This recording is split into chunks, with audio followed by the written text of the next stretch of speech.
Merhaba kıymetli dostlarım, yepyeni bir içerikle yine sizlerle birlikteyiz. Bugün sizlerle yapay zeka programlarını kullanarak bireysel bir gezi planını gün gün nasıl yapabileceğinizi sizlere anlatmak istiyorum kıymetli dostlarım.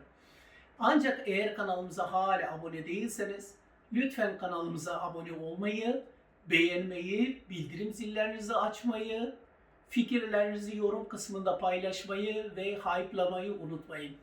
Başlayalım o zaman.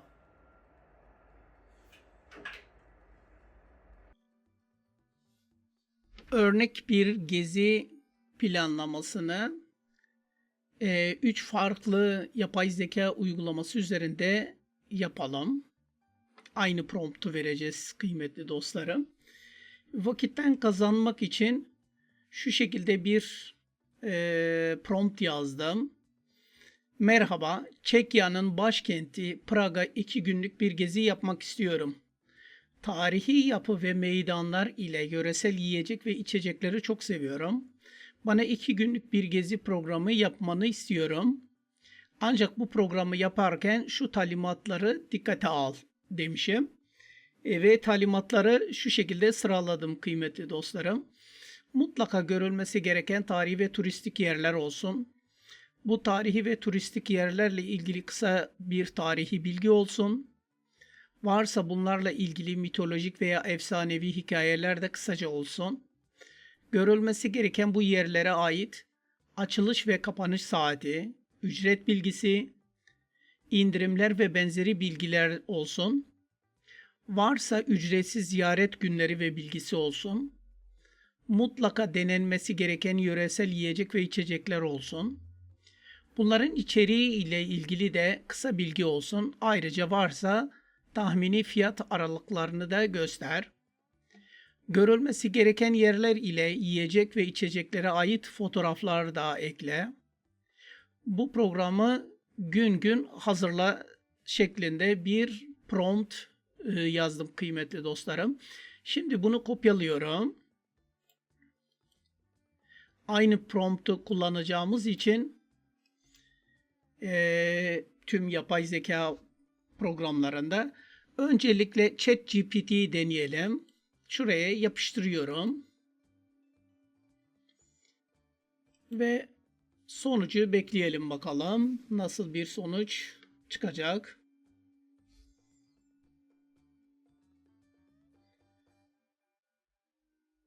Evet bakın. Merhaba, aşağıda Prag için sana özel 2 günlük detaylı gezi programı hazırladım. Bu programda tarihi, efsanevi bilgiler, açılış, kapanış saatleri, ücretler, ücretsiz günler, yöresel yiyecek içecekler ve fotoğraflar gün gün gösterilmiş. Bakın burada birinci gün olarak şöyle bir sıralamış. Evet bakın Eskişehir Meydanı'nı göstermiş ve görseli de var burada. Yani Old Town, astronomik saat var. Bakın ona ilişkin bilgiler var. Konumu Starometske okuyamadım maalesef. Neyse vazgeçtim okumaktan. Biraz zor geliyor. Tarihi ve efsaneye ilişkin bilgiler var. 10. yüzyıldan beri Prag'ın merkezi ve buluşma noktasıymış burası. Meydanın en dikkat çeken özelliği 1410'da kurulmuş astronomik saattir. Avrupa'nın en eski ve hala çalışan saatlerindendir. Efsaneye göre ustası Hanus başka yerde böyle bir saat yapmasın diye kör edilmiştir kıymetli dostlar. Gördünüz mü şimdi bakın yani buradaki mitolojik ve efsanevi bilgiler bunun için önemli. Yani daha güzel, daha çekici bir hava katıyor gezerken bu konuda. Ben özellikle gezilerimde buna dikkat ederim kıymetli dostlarım. Bakın saat başına gösteri yapılıyor. Ben kendim de buraya 2 kez gittim, ziyaret ettim. Saat başında buradaki astronomik saat kulesinde sevgili dostlar buradaki şurada bakın, şurada ve şurada 2 tane pencere var. Bunun içerisinde şeyler çıkıyor, küçük heykeller çıkıyor. Buradan bir gösteri oluyor. Yani saat hareketleniyor ve çok sayıda turist de her saat başını bekliyor burada. Buradaki ritüeli izlemek için. Bakalım, burası tamamen ücretsiz bir yer bu arada. Old Town Hall'da, yani şehir meydanı kıymetli dostlar. Burası ücretsiz. 8 saat 9 ile 20 arası demiş mesela, demiş ama yani burası tamamen ücretsiz. Bu Old Town Hall belediye, bu ayrı. Bu ona ait bir bilgi değil ama neden eklemiş buraya onu da anlamadım kıymetli dostlarım. Orası da, şurası kıymetli dostlar, belediye binası. O ayrıca Old Town'da, yani meydanın etrafında olan bir bina. 350 Çek kronu. Yine ikinci sırada Havelska Market diye bir yer varmış. Yine bakalım. Eskişehir Meydanı 5 dakika yürüyüş mesafesindeymiş. Yöresel küçük atıştırmalıklardan bahsetmiş mesela buraya. Tredelnik diye bir tatlıları var kıymetli dostlar. Onları da benim YouTube'daki Prag gezi videosunda izleyebilirsiniz. Onu da yukarıdaki bağlantılara koyacağım. Tatlı şeker ve tarçın kaplı hamur bu. Bunları meydandaki standlardan sıcak şarap veya el yapımı meyve likörleri tadabilirsiniz. Bu Tredelni'yi tarihi yerlerin bulunduğu her yerde var bu. Bunu kolayca bulabilirsiniz. İnsanların yoğunca dolaştığı yerlerde. Sevgili dostlar, bakalım öğle yemeği için ne demiş? Öneri için restoranlar, lokal dloha, geleneksel Çek lezzetleriymiş.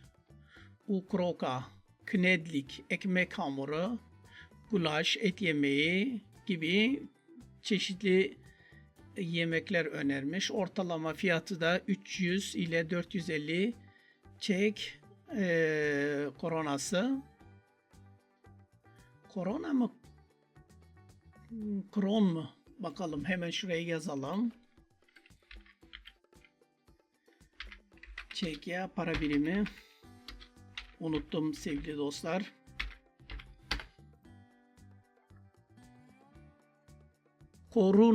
Korunaymış. Çek korunası. Evet, doğru kullanalım. Böylece. Bakın yine 3. sırada Charles Bridge dediğimiz Charles Köprüsü. Zaten Prag'ın en önemli ikonik sembolü burası kıymetli dostlarım.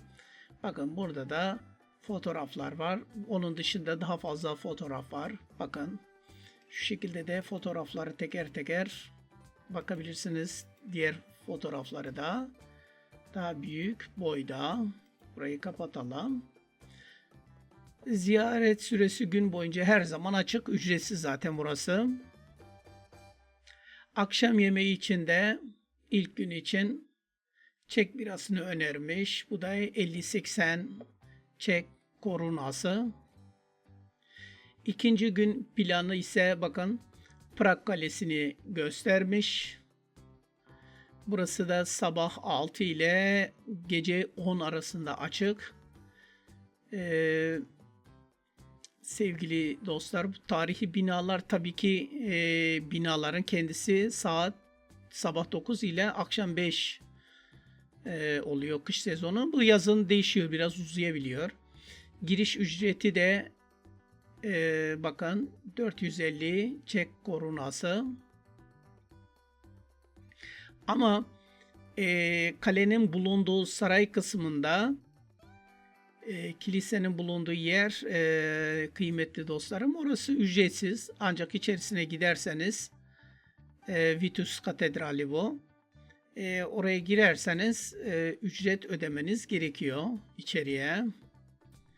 Evet, bakın. Burada ne demiş? Akşam yemeği için Çek bira kültürü demiş. Yine burada önermiş. Yürüyerek keşfetmek en güzeli. Çoğu yer şehir merkezinde toplanmış. Çoğu müze, kaleye öğleden sonra daha sakin olur. Bira kültürü güçlü olduğundan tarih sonrası bir bardak yerel lager mükemmeldir. Ücretsiz günlere dair Prag Castle ve bazı müzeler dönemsel kampanyalar yapabiliyorlar. Seyahat öncesi resmi sitelerden kontrol edebilirsiniz diye bize öneride bulunmuş. Evet, bakın genel olarak böyle bir planlama yapmış. Şimdi aynı promptu Gemini'ye geçelim kıymetli dostlarım. Gemini'yi açıyorum. Şimdi Gemini 3'te yapıştır diyorum. Bakalım Gemini'de bize nasıl bir sonuç gösterecek?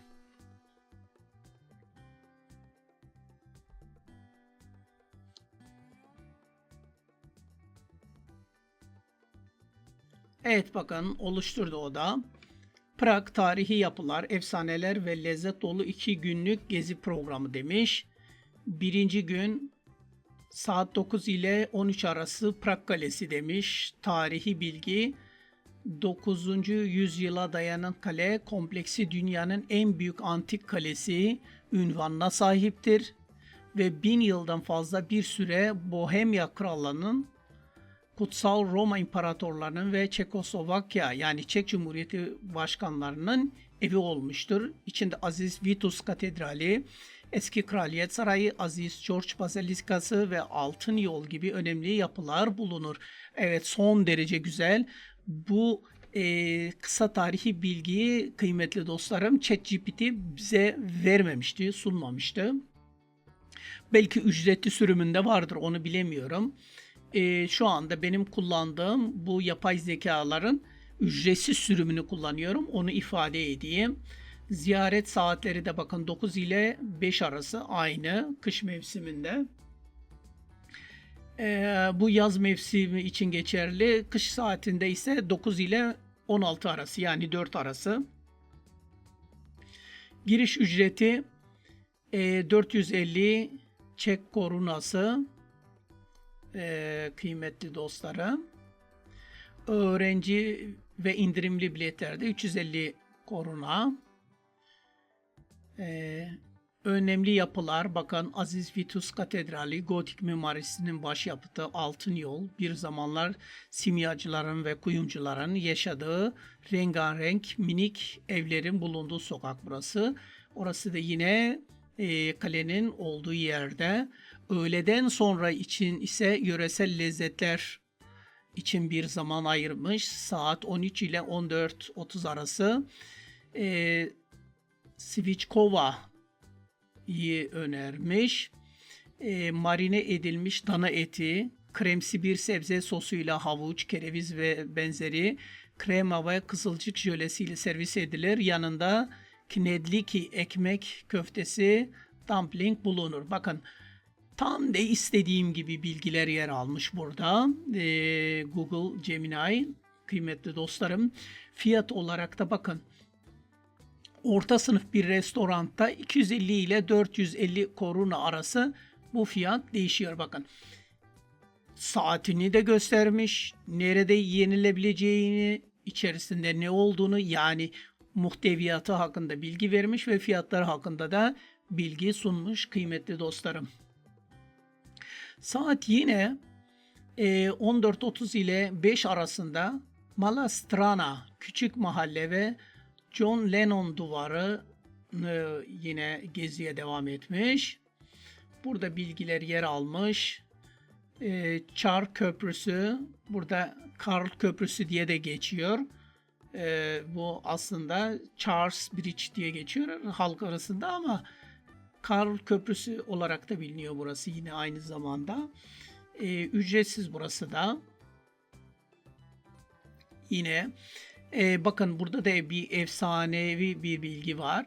Köprünün inşasına 9 Temmuz 1357'de saat 5.31'de başlanmıştır. Vay be, çok spesifik bir tarih ve ayrıntılı bir detay vermiş burada saatine kadar. Bu tarih işte şeklinde palindromik bir sayı dizisi oluşturarak köprünün sonsuza dek sağlam kalacağına dair mistik bir inanışı yansıtır. Aziz Can Nepomuk heykeli kralın karısının itiraflarını açıklamaya reddettiği için burada nehre atılarak öldürüldüğüne inanılıyor. Heykelin altındaki plakalara dokunmanın dileklerinizi gerçekleştireceğine ve Prag'a geri döneceğinize inanılır. Ben de dokunmuştum sevgili dostlar. Akşam yemeği için de yine burada bakın gulaş önermiş. Aslında gulaş bir Macar yemeği. Çek usulü hazırlanmış burada. Baharatlı yoğun et yahnisi. Yanında yine knedliki servis yapılıyor. 200 ile 400 Çek korunası gibi bilgiler yer alıyor. İçecekte Çek birası önerilmiş. Bakın ikinci günde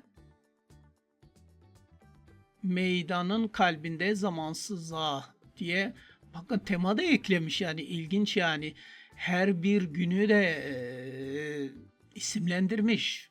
İlginç. İlk gün ne demişti burada? Bakın. Kalenin ihtişamından köprünün romantizmine, vay be. Yani bu kadar olur hakikaten. Çok güzel. Eskişehir Meydanı, onunla yine ilgili bilgiler yer alıyor.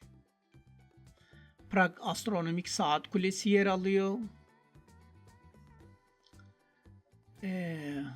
Kuleye çıkış ücreti 300 TL. Yani bu Astronomik Saat Kulesi'ne çıkabilirsiniz.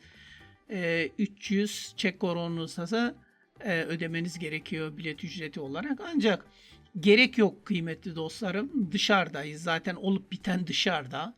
Ama arzu ederseniz, vaktiniz de bolsa gidip gezebilirsiniz.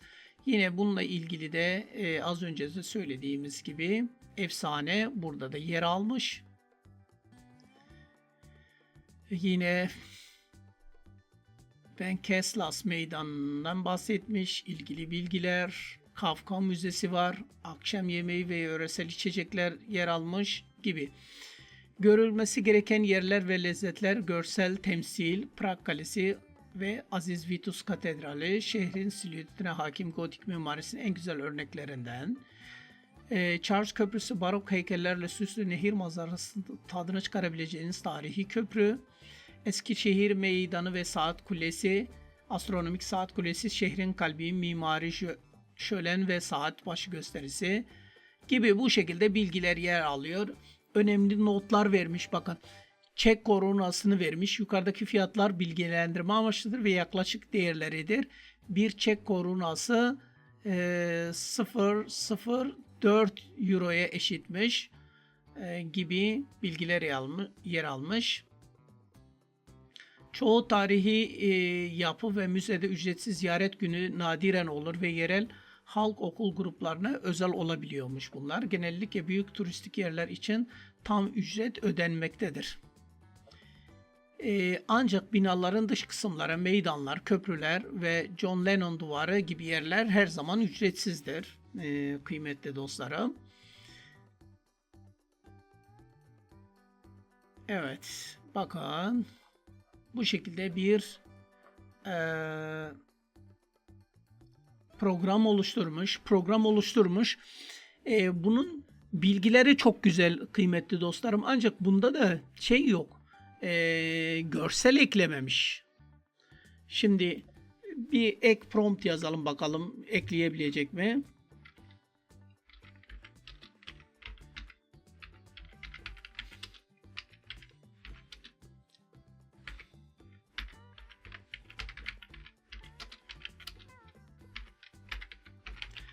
Bu bilgilere ait görselleri de göster dedim. Bakalım bu promptu vererek iyileştirebilecek mi?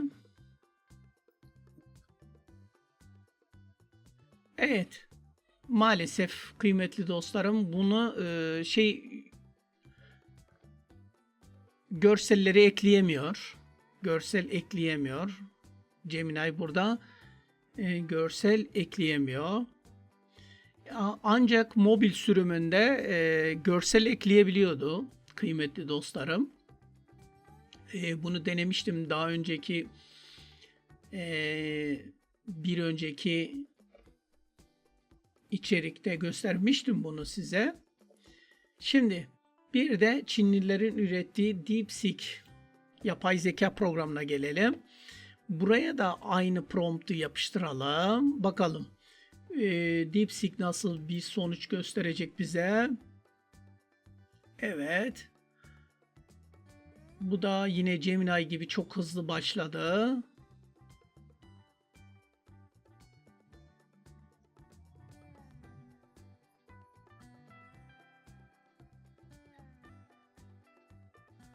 Evet, ikinci güne geçti. Şimdi o yazarken biz hemen şuradan bakalım, inceleyelim biraz. Birinci gün tarihi Prag'ı keşfetmek. Sabah 9 ile 13 arası bakın zaman dilimine ayırmış. Prag Kalesi'ni göstermiş önce. Tarihi 9. yüzyılda kurulan dünyanın en büyük antik kalelerinden biri. Çekya'nın siyasi ve tarihi merkezi. Efsane, Prag'ın kurucuları efsanesine göre Prenses Libuse buradan geleceği gördü ve altın şehir Prag'ın kurulacağını bildirmiş. Bu da bir efsane. Bakın yine giriş bilgileri, açılış ve kapanış saatleri yer alıyor. Aziz Vitus Katedrali yine altın yol, kale manzarası buranın içerisinde bilgileri vermiş. Öğlen yemeği için 13-14 arası demiş. Dana fileto, krema sos, ekmek köftesi, kızılcık ve köpüklü krema ile servis edilir.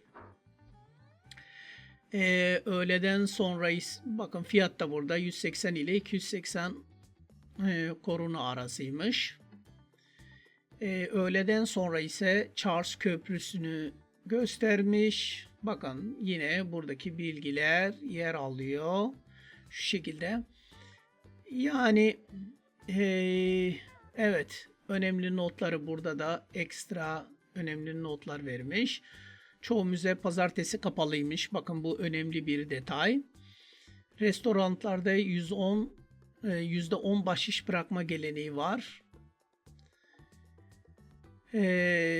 Evet. Yine bakın nakit taşıyın çünkü küçük dükkanlar kredi kartını kabul etmeyebilir.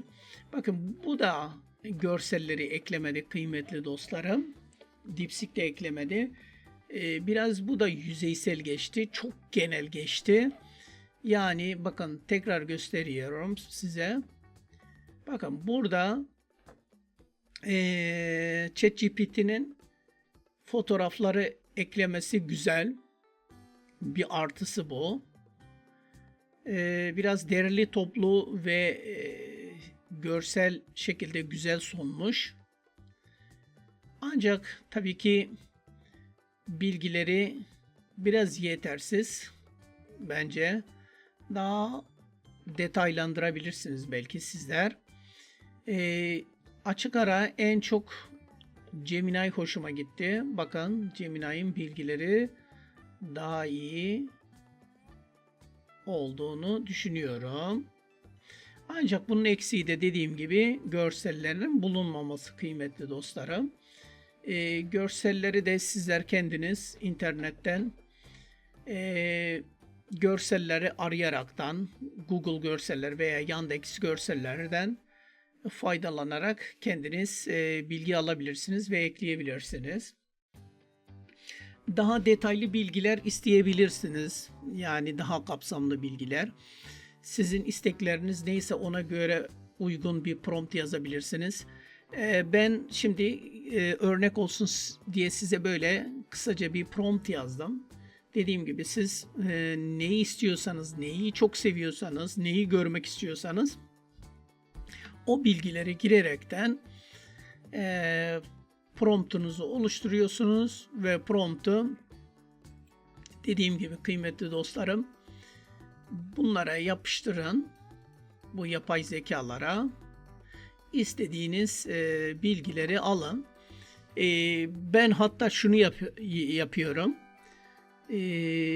Hepsini ortak kullanabiliyorum. Hepsinin farklı yönlerinden bilgilerini alıyorum. Mesela birisinde olmayan bilgiyi diğerinden alıp karma bir şekil kendi listemi oluşturuyorum. Size de bunu tavsiye ederim. Yine diyelim ki listenizi oluşturdunuz, bilgilerinizi aldınız. Buradan kopyalayıp bir Word dosyasına yapıştırabilirsiniz ya da başka bir formatta yapabilirsiniz ya da bunu paylaşabilirsiniz birileriyle kıymetli dostlarım. Evet kıymetli dostlarım. Geldik bir programın daha sonuna. Bugünlük de bizden bu kadar. Bir başka gezi ve teknoloji içerikli programda görüşmek dileğiyle. Hoşça kalın.